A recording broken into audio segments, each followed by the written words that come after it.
लिखत है कैसे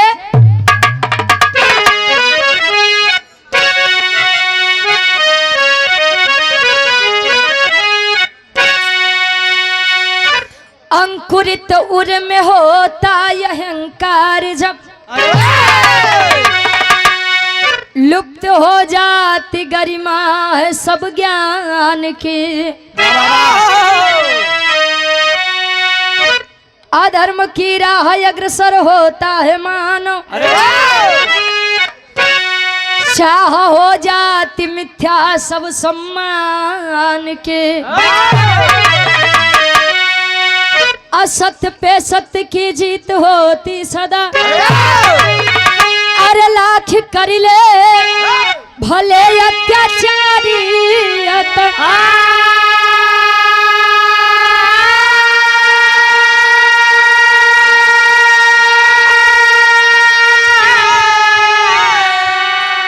अरे फूटता है घड़ा पाप का एक दिन रोक सकता नहीं वह कुल का पतन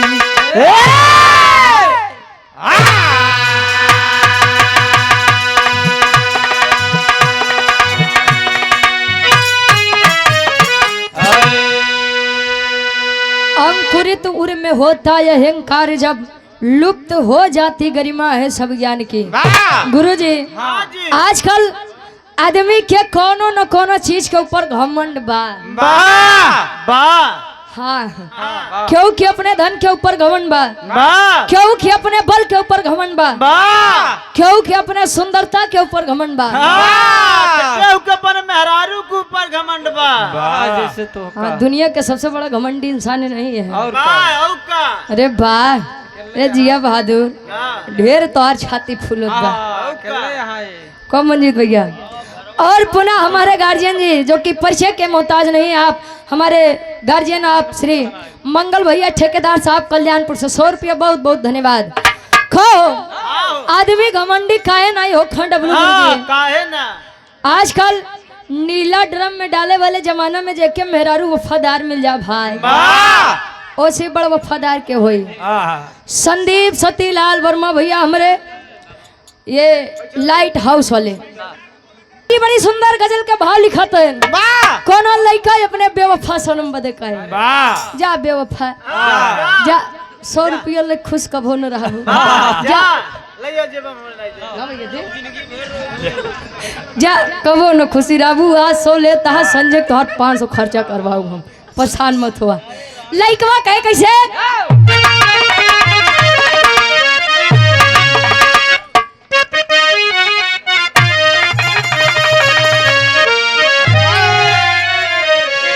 जी अरे मेरे खून दिल की मेहंदी मेरे खून दिल की मेहंदी हाथों में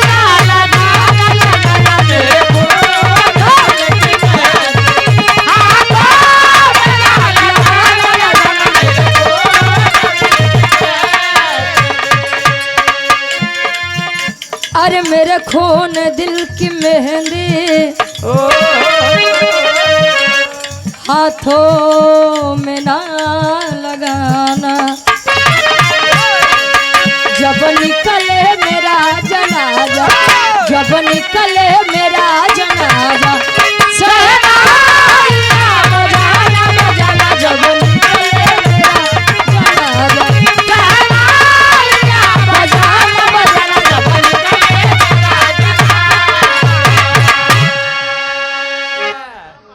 सहनाई या तुम बजाना तर से बढ़िया कवि जी फर्ज में लिखा था कैसे अरे लाखों मुसीबत आए लाखों मुसीबत आए उसे हंसते गले लगाना लगाना लाखों मुसीबत आए उसे हंसते गले लगाना लगाना अरे लाखों मुसीबत आए उसे हंस के गले लगाना कर्मों से हो न बिछले कर्मों से हो न बिछले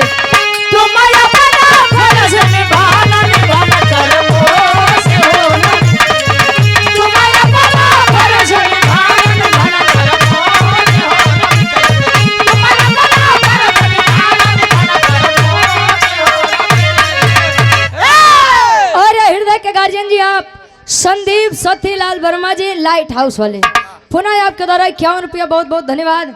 अब तो दे दिया लेकिन अब उनके मत दिया, हरिओम के दे दिया, वो लाइक के दे दिया, हाँ भमका दिया, उनके मत दिया। ए भैया कहे जीवन में सुख और दुख आना एक सिक्के के दो पहलू होते हैं। जीवन में यदि दुख आया है तो सुख आएगा जरूर, और जीवन में यदि दुख आया है तो सुख आएगा जरूर।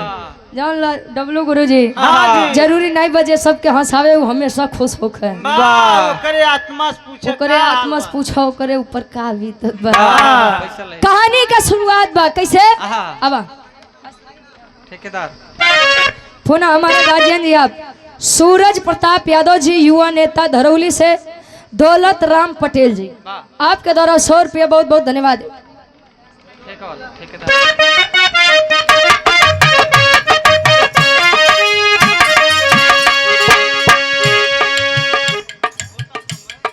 और पुनः हृदय के हमारे गार्जियन जी आप मंगल भैया हमारे ठेकेदार साहब कल्याणपुर से, पुनः आप हृदय के गार्जियन जी के द्वारा 100 रुपया बहुत बहुत धन्यवाद। आशीर्वाद के चारी के बच्चे अपनी कला में कामयाब रहे। और ये हृदय के गार्जियन जी आप महेश पटेल जी, जिला पंचायत सदस्य प्रथम से, अच्छा आपके द्वारा 151 रुपए का सम्मान बहुत बहुत धन्यवाद।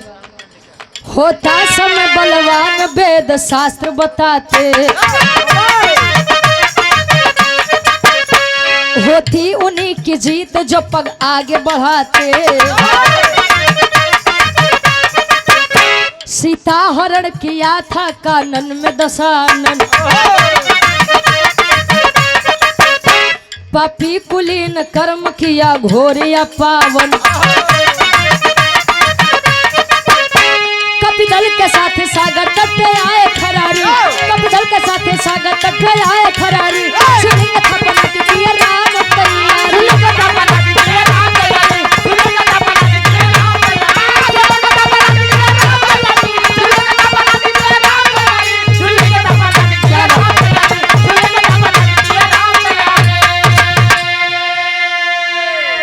और पुनः सम्मानित गार्जियन जी श्री राम अवध वर्मा जी, महुआए जोगीपुर से, आपके द्वारा 101 रुपया बहुत बहुत धन्यवाद।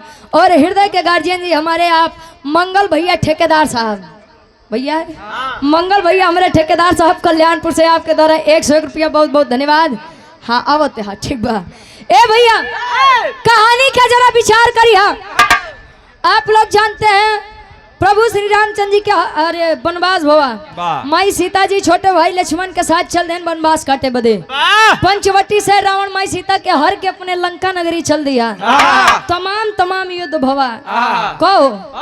अंत समय जब युद्ध एकदम आखिरी चरण पे पहुंचा बा, प्रभु श्री रामचंद्र जी समुद्र के किनारे पूरी बानर सेना लेके पहुंचे। कहे बेटा हनुमान, ए हनुमान कहे बोला स्वामी, कहे बेटा मैं चाह रहा हूँ कि रावण का विनाश करने से पूर्व अपने आराध्य भगवान शंकर जी के तनी पूजा पाठ आराधना विनती इबादत हो जाओ। कहे मतलब बताओ तन। एक लाइन गीत लगत बा, कोनो दुल्ही अपने सैया जी से फरमाइश करत भाई, हमरे बाबा के उम्र वाली बा, कैसे बा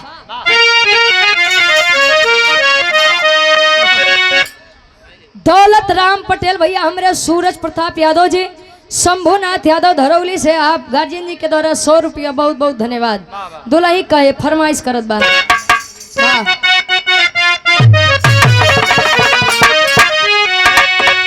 अरे बाली और झुमका भुलाई जा। सूरज जी ध्यान दिला, आगे आवे वाले समय में काम दे, बहुत जरूरी बात है। हीरा लाल भैया हमरे सोखा जी नेवादा से, आपके द्वारा 51 रुपया बहुत बहुत धन्यवाद। बहुत बहुत धन्यवाद। अरे बाली और झुमका भुलाई जा, बाली और झुमका भुलाई जा, पगोली चले चप बनवाई बा, बाली और झुमका भुलाई जा,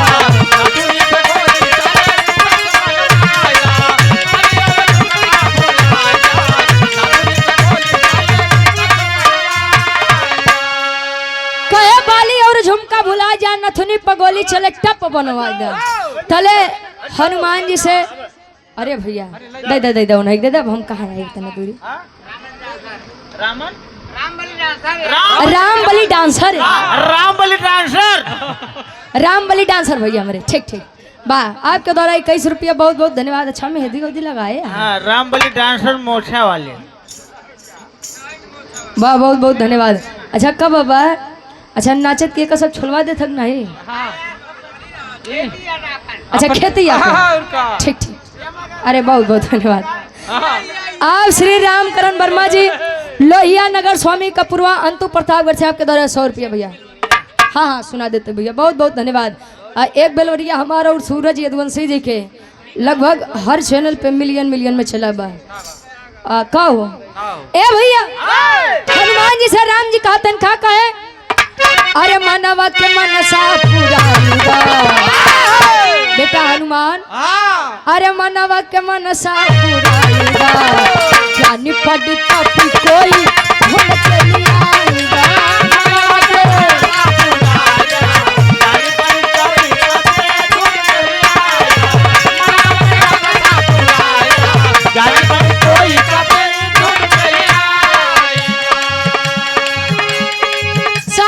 तोहरा में बाटे कपिराई अनुष्ठान भी तेरी से देता करवाई अरे सामर्थ तोहरा में अनुष्ठान भी तेरी से देता करवाई हां सामर्थ तोहरा में बाटे कपिराई अनुष्ठान भी तेरी से देता करवाई मानवा के मनसा पुराईगा मानवा के मनसा पुराईगा पंडित कोई भूल के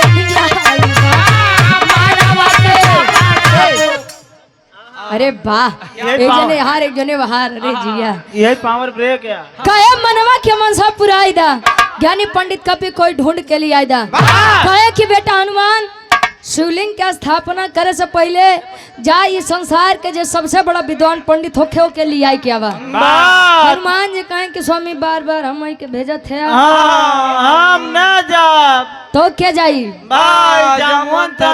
का करी नली ये केवल जय श्री राम करी है बेटा अरे ए भैया काहे कि काहे हनुमान बार बार तो याद दियावे के पड़त है जवन काम तू कोई सकत है वो पूरी सेना हमार ना कर सकत बाकी सेना तो खाली जय श्री राम जय श्री राम हाँ हाँ बस करा भैया नल नील की आत्मा इनके अंदर आ जाता का करवा अच्छा यार हनुमान जी आज्ञा पाए के उड़ान भरतन पहुंचतन कहाँ ब्रह्मलोक ब्रह्मा जी के पास एक लाइन तरस के गीत बा ये गीत अपने समय में बड़ी तहलका मचाए रही कैसे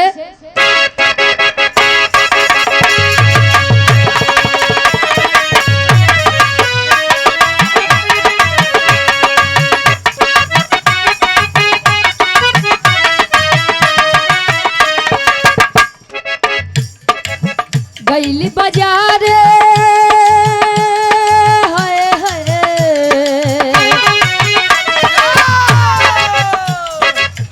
गैली बाजार गोरिया गारे गैली बाजार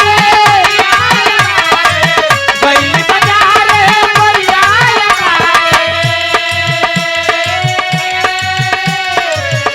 अरे आशिक पछाड़े से मारी रहन भक्ता घूमत करे भैदा गोरी गोल गप्पा घूमत करे भैदा गोरी गोल गप्पा घूमत करे किचवन तू का मार अरे हृदय के हमारे गार्जियन जी उमाकांत मिश्रा जी लोहिया नगर स्वामी कपूरवा से अंतु प्रतापगढ़ अच्छा ए सूरज जी एक जवाब दे दी है घूंघट तरे दही दाबे गोरी गोल गप्पा एक जवाब दे दी है ठीक बा ये आपके द्वारा 100 रुपया बहुत बहुत धन्यवाद अरे भैया वो जवाब दे में बड़ा आगे जवाब दे दे तब जाए अब जवाब दे में बड़ा आगे खाली बस एक बार उनके कहा के देरी बा चला जवाब दे दिया ए भैया कवि जी लिखा है हनुमान जी पहुंचते हैं ब्रह्मलोक ब्रह्मा जी के पास अरे दादा हाँ जैसे वो करी पूछ कैसे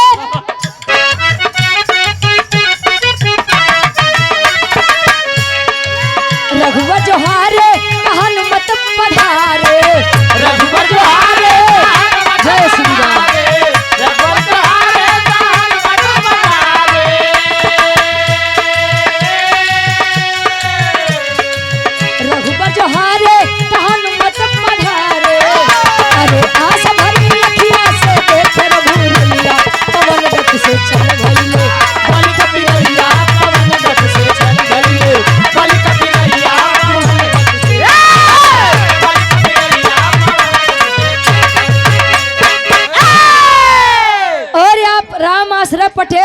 पंचायत सदस्य आपके द्वारा 151 रुपया बहुत बहुत धन्यवाद। आशीर्वाद के चाह रहे कि हम बच्चे अपनी कला में कामयाब रहे। जे हमार जीव जा रे हाँ ओकर आत्मा जरूर फाटे। असल हो ले जाई। ए भैया हनुमान जी पहुंचे ब्रह्मा जी नेत्र खोले कहीं कस बेटा हनुमान कस बेटवा हिया प्रभु का कहे महाराज सब चीज ठीक बा, बस हमार प्रभु श्री रामचंद्र जी शिवलिंग की स्थापना करावे चाहते हैं। कहन कि उन्होंने कहा कि जाइए जो संसार का सबसे बड़ा विद्वान पंडित हो उसे लेकर आइए। कहन तब यार का करे चली आया। कहने रे महाराज सृष्टि के रचयिता आप है, आपसे बड़ा विद्वान क्या हो सकता है। कहन तब तो बेटा गलत पते पर आ गए हो।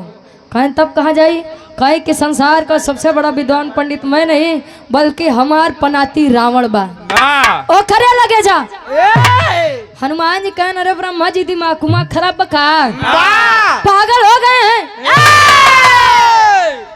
कहे कि वो नहीं रावण से युद्ध फना बा और नहीं रावण का हम चल जाए पुरोहित के रूप में निमंत्रण दे राम जी जान जाए तो बड़ा आफत हो जाए।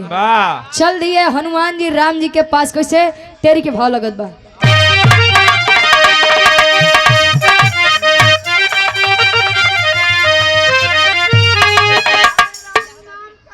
अरे वाह क्या बात है।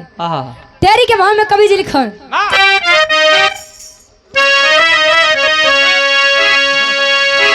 बजौबा को लेके बजावा।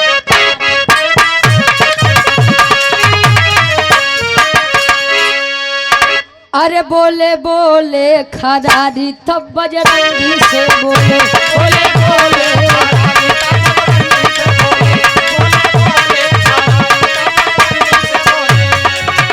लंका पति दशानन के ना लंका पति दशानन के ना लंका पति दशानन लंका पति दशानन के ना बाबर कारी खदारी तब बजरंगी से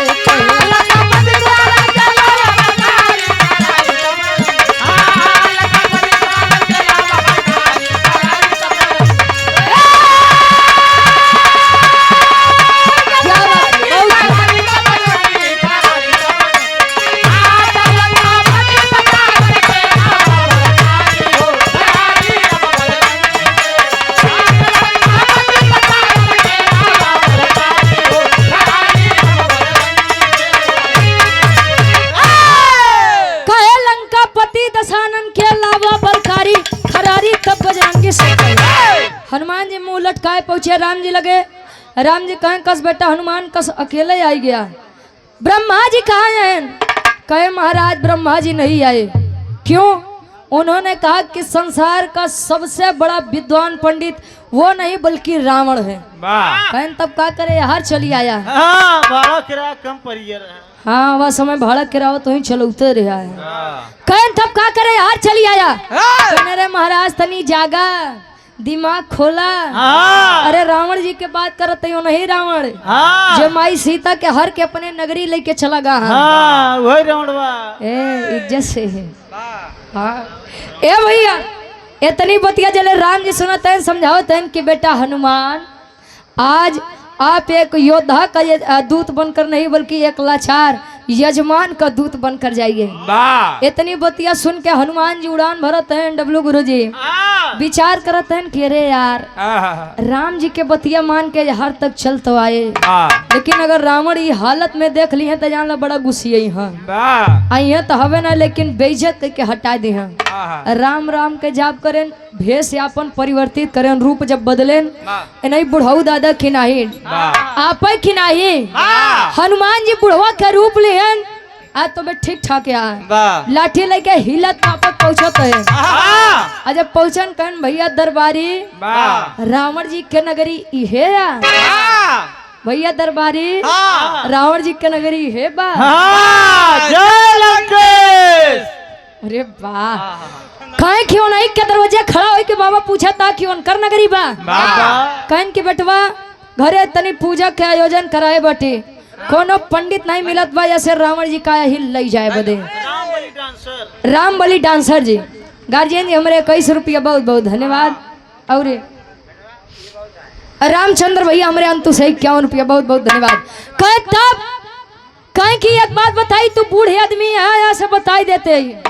रावण जी अंदरवा राम जी से लड़े बदे योजना बनावते हैं। कहीं देखाए के सारे के यहाँ हम पूजा पाठ करावे आई आई सार हमरे प्रभु से झगड़ा करावे बदे परेशान बा। कहीं बस एक बार भेंट करवाई देता है। पहुंचते हैं अंदर बुढ़वा रूपी हनुमान। तले रावण जी देख के मुस्कुराते हैं। तले बताओ तन कैसे एक लाइन गीत लगत बा। गीत हमारे गार्जियन जी क्या देश रहे कैसे?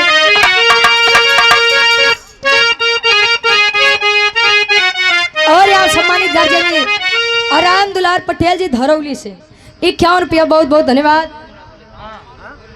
राम कुमार उर्फ ननकऊ भैया 51 रुपया। लोहारन कपूरों से बहुत बहुत धन्यवाद। अरे तझुलनी पे उड़ाने, अरे तझुलनी पे उड़नी, हई जहाजिया उड़ादा, हई जहाजिया उड़ादा, हमार पाई जे बड़ा जहीरा जड़ादा, हमार पाई जे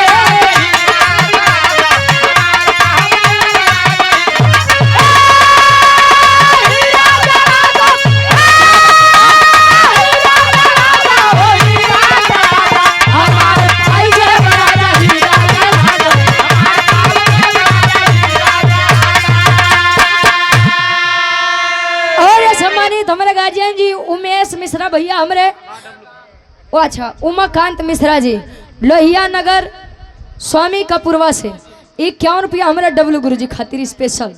लो गुरु जी तू इनके भाई गया वाह बहुत बहुत धन्यवाद। और आप सम्मानित गार्जियन जी घर मलिकार जी के आप भांजे हैं राम नरेश उर्फ लल्लू वर्मा भैया बाबू कपूरवा से 101 रुपया। चला हनुमान जी बुढ़वा रूपी लइके रावण जी के नगरी पहुंचा तले रावण देख के मुस्कुरा दिया। तले हनुमान जी चिंतित हो गए कि अरे यार कौन पूछिया तो नहीं छूट गया।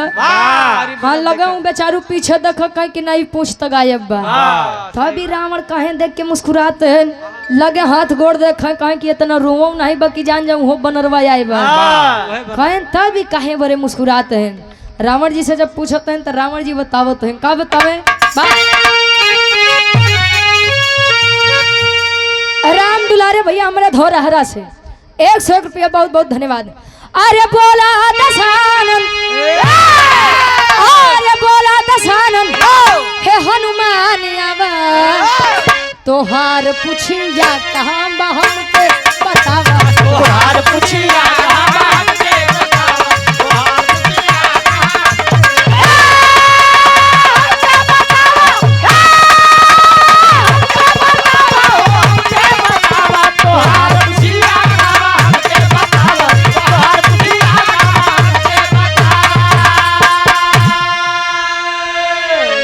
स्वामी के पूर्वा के पावन धरती से स्वर्गीय बाबूजी श्रीमान सीताराम वर्मा जी के सुपुत्र अमर भैया हमरे अमर कंस्ट्रक्शन ठेकेदार के तरफ से आपके द्वारा 101 रुपया बहुत बहुत धन्यवाद। कहे बोला दशानन है हनुमान आवा तोहार पूछिया काम बा हमके बतावा। कहे बेटा हनुमान हनुमान जी लगे ऊपर देखे रे महाराज पहचान ही गया। अरे राजू तो कैसे भुला सके थे। कैसे भुलावा हम। अबे कुछ दिन पहले आए रहे हमरे अशोक वाटिका के तहस नहस करया, लंका नगरी जाने के कोशिश करया, हमरे कैद से शनि देव के आजाद करवाया। इतना छोड़ा हमरे लड़का अक्षय कुमार का मार के गया। अरे तो भुलाई जब हम कहन वैसे कहन तू बड़ा चतुर बानर है। वैसे ही रूप रख के आया है तो कोनो बड़े खेला बा, दाल में जरूर कुछ काला बा।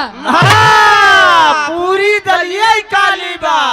अच्छा चले हनुमान जी बताओ तेन हम काहे बदे रूप रख के आए का बतावे। अरे बैठा यजमान बाटे सागर के तिरवा, अरे बन के पुरोहित हरा मन के फुकीरा, बन के पुरोहित हरा मन के फुकीरा, बन के पुरोहित हरा मन के फुकीरा। अरे आप शिवलिंग के, अरे आप शिवलिंग के पूजा करावा तोहार पूछिया कहवा के बतावा।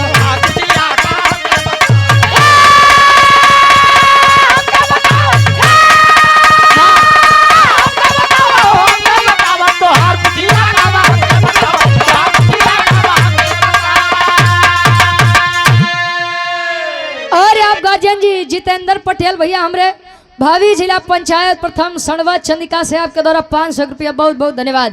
कहे बैठा यजमान बाटे सागर के तिरवा महाराज हमरे आराध्य प्रभु श्री रामचंद्र जी आपके राह देखते हैं काहे बदे शिवलिंग की स्थापना कराना चाहते हैं और उन्होंने कहा कि संसार का जो सबसे बड़ा विद्वान पंडित हो उसे लेकर आइए। हालांकि मैं ब्रह्मा जी के पास गया था लेकिन ब्रह्मा जी ने कहा कि संसार का सबसे बड़ा विद्वान पंडित हमार पनाती रावण यहाँ क्या बोले हम यहाँ पर लगे आए कहें हनुमान पागल हो गए हो दिमाग खराब है तुम्हारा माइंड हाफ हो गए हो। माइंड हाफ के मतलब पूरी चूड़ी तुम्हारी ढील अरे है। पागलों के हाफ माइंड कहा थे कहें कि यहाँ लड़ाई एकदम आखिरी पे बा तो का तोरे प्रभु का पूजा पाठ लगा बा कदापि नहीं हो सकता। इतनी बतिया मंदोदरी जी सुनते रहे जाई के समझावत ये हमार सही है ए हमार राजा ये हमार वाह मंदोदरी जी के आत्मा इनके अंदर आवत बा कहे कि का कहे कि हम पहले समझाए कि सीता जी क्यों वहाँ छोड़ी आवा नहीं माना कम से कम अगर ही आए कहते हैं कि पूजा पाठ करावे के बाद तो चली जा। मंदोदरी जी के बात मान के रावण जी आज पोथी पथरा लई के पहुंचत है आमने सामने राम और रावण जी बैठा है बिरहा के आखिरी तरज लगत बा कोनो पान बेचे वाली के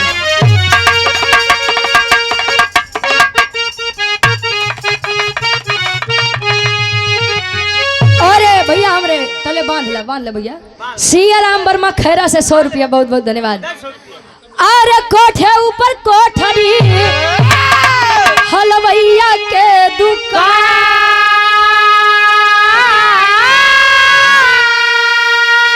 अरे हाथ लड्डू छूट गया पनवरिया मारे अरे पनामा खाइला सूरज जी हेलो पनामा खाइला राजा हमारी दुकान पनामा खाइला राजा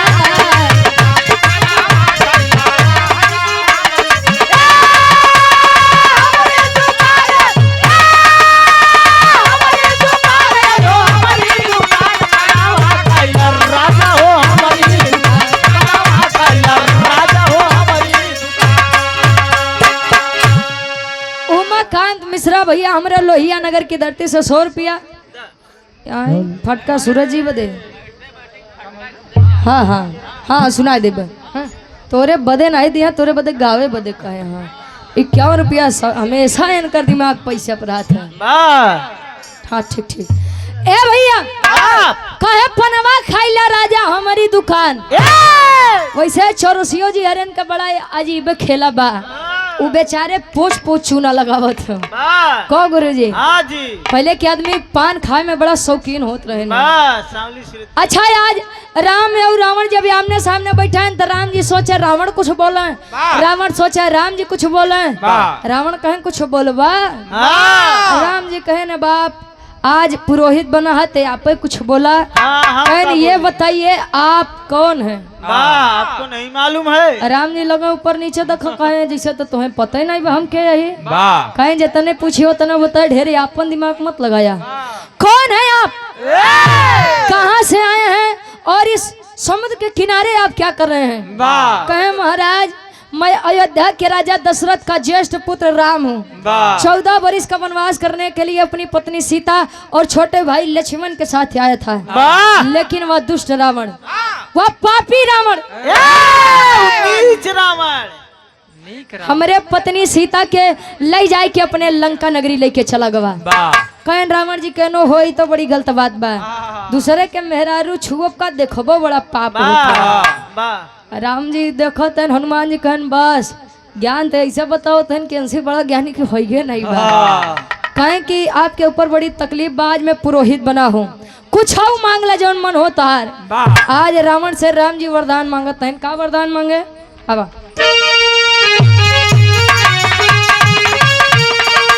अरे वीर दशानन के आगे तो बोले हैं करता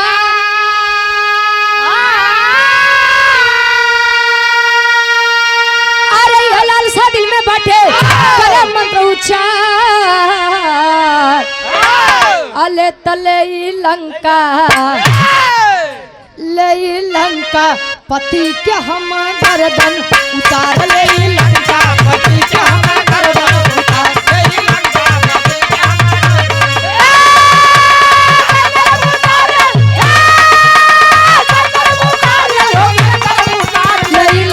पति के हम गर्दन उतार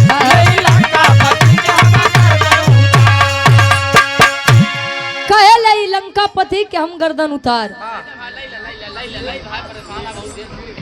ए वाह सुनील कुमार धौरहरा वहीदा सुनील कुमार भैया मेरे धौरहरा से वहीदा घाट से गार्जियन जी के द्वारा 101 रुपया बहुत बहुत धन्यवाद। कहे ले लंका पति के हम गर्दन उतार। रावण से राम जी कहे कि महाराज जब हमारे सामने वो लंका पति दशानन से होखा तो रावण के 200 शीश काट के आई। रावण जी कहे नहीं मस्त ऐसा ही होगा, कुछ और चाहिए? क्या चाहिए बताओ तो। भैया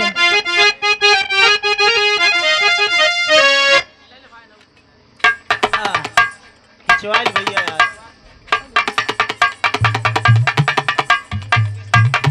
योगेश भाई हमारे ये भगवान कन्हैया और राधिका जी की सुंदर स्मृति देकर सम्मान किए भाई को बहुत बहुत धन्यवाद। आशीर्वाद के छा रही और आप स्वामी के पूर्वा की पवन धरती से स्वर्गीय बाबूजी श्रीमान सीताराम वर्मा जी के सुपुत्र अमर कंस्ट्रक्शन ठेकेदार जी की तरफ से पुनः 101 रुपया बहुत बहुत धन्यवाद। पर्चिया ले लो।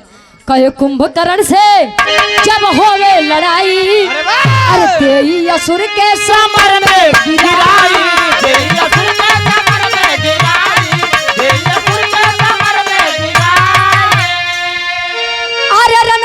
लक्ष्मण के अरे रनवा में लक्ष्मण के ना होवे हार ले लंका पति का हम गर्दन उतार ले लंका पति का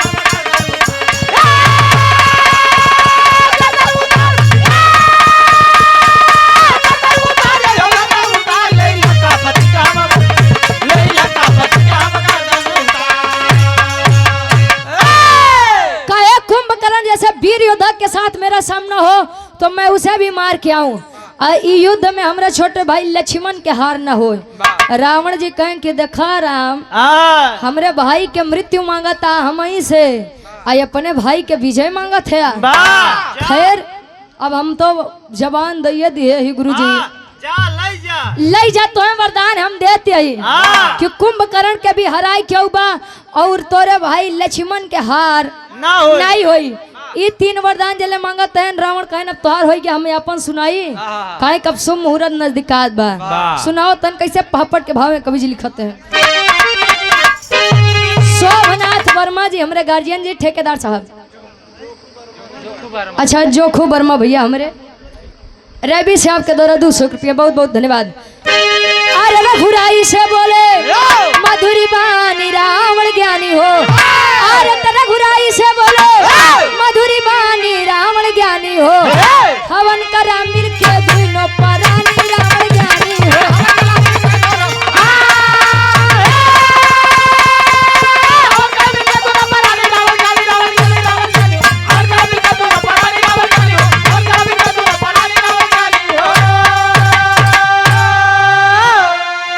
अशोक वाटिका गया दशानन सीता को ले आया हो। कैलाश से शिवलिंग लाओ हनुमत को भिजवाया हो। अरे आज्ञा पा के चले हैं बन के खानी रावण ज्ञानी हो। तो राम के बगले बैठी सिया सयानी रावण ज्ञानी हो। कहे कि मैं चाहता हूँ कि हवन या दोनों प्राणी मिल के करा। कहन महाराज है तो दिक्कत बा हमार सीता हमरे लगे है ये नहीं बाटे हम अकेले ही है। कहन एक काम करा यारे बैठा हम लौट के जरूर आऊ। चल दिए न शोक वाट के सीता जी के जब लेके आयन सीता जी के लेके आयन तो हनुमान जी कहन एक काम करा अब पूजा पाठ करा के तू चला जा लंका हम लोग के जाए दे अयोध्या। अब झगड़ा लड़ाई मत करा। रावण समझाओ तन कि नहीं हनुमान मर्यादा पुरुषोत्तम राम कहे जाते हैं। हमसे वरदान मांगे हैं कि हमारे 200 शीश काट के आई हैं। अब जब ले हमारे 10 शीश कटी है ना तब ले सीता इनके मिली है। अब खाली हवन करे बदे आया हवन कही के हियां से चली जाई है। तू जाए के कैलाश पर्वत से शिवलिंग लेके आवा। अच्छा उड़ान भरत धीरे धीरे समय बीतत बा जब नाही लौटे न हनुमान जी तले बालू के पिंड से आकार दे के शिवलिंग के स्थापना कराए। जब कराए के चलत हैं डबलू गुरु जी तले राम जी कहे महाराज कुछ दक्षिणा लैला।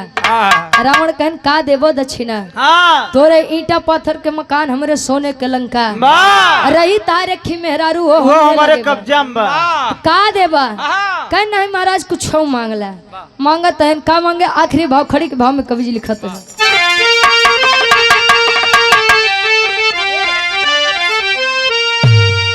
अरे हिले नाही पिंडा वीर दसानन बिहा से अरे करिया रघुबर लड़ैया समर में हमसे करिया रघुबर लड़ैया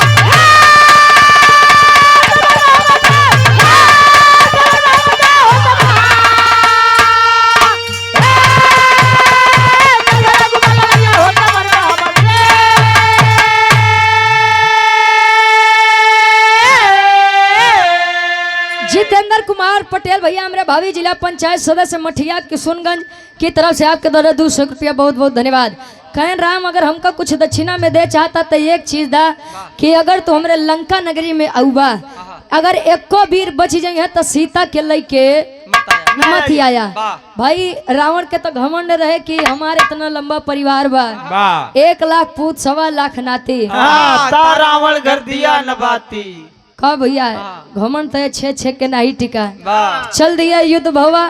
आज कंडीशन ऐसा बा कि लंका नगरी के नहीं पता बा कहो अब उस जगह के नाम का पड़ा जोने जगह रावण जी के द्वारा राम जी शिवलिंग की स्थापना करवाए रहे और आज भी कलयुग में मौजूद बा।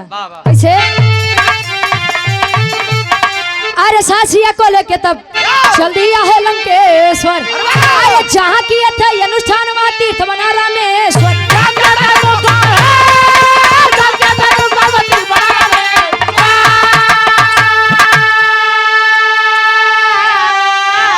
अरे दुनिया करती दर्शन माया समर में हमसे करिया रघुबर लड़ैया समर में हम सासिया को लेके तब चल दिया है लंकेश्वर जहाँ किए थे अनुष्ठान वहाँ तीर्थ बना रामेश्वर।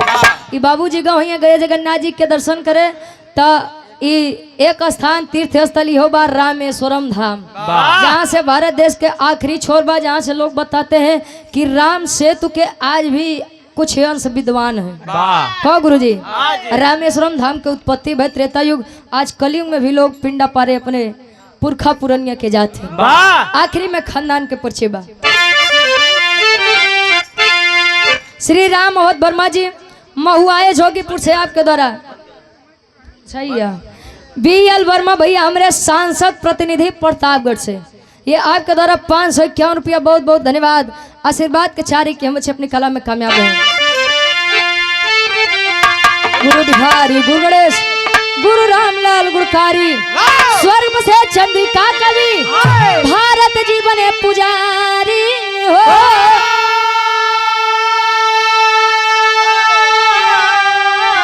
अरे खरारी तब बजरंगी से कहे यादव रुचि अब भगवान की लीला नारी खरारी तब बजरंगी से कहे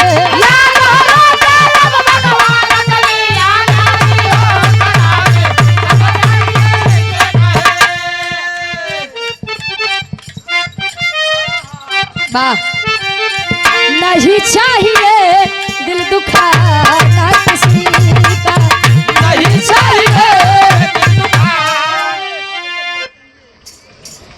और आप 200 रुपया हमारे गार्जियन जी बुआ के गाड़ी एमा 200 रुपया बहुत बहुत धन्यवाद।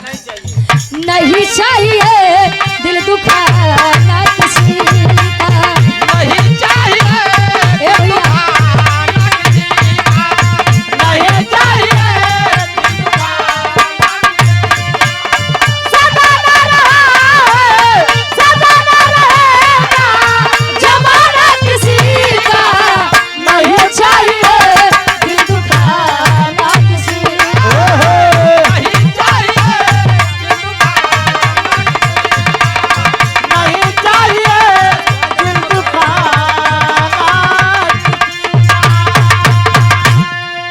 भला जेकर पिराई गाड़ी न हो भैया सोहर यार। अब एक लाइन बजा लो के बाद हमरे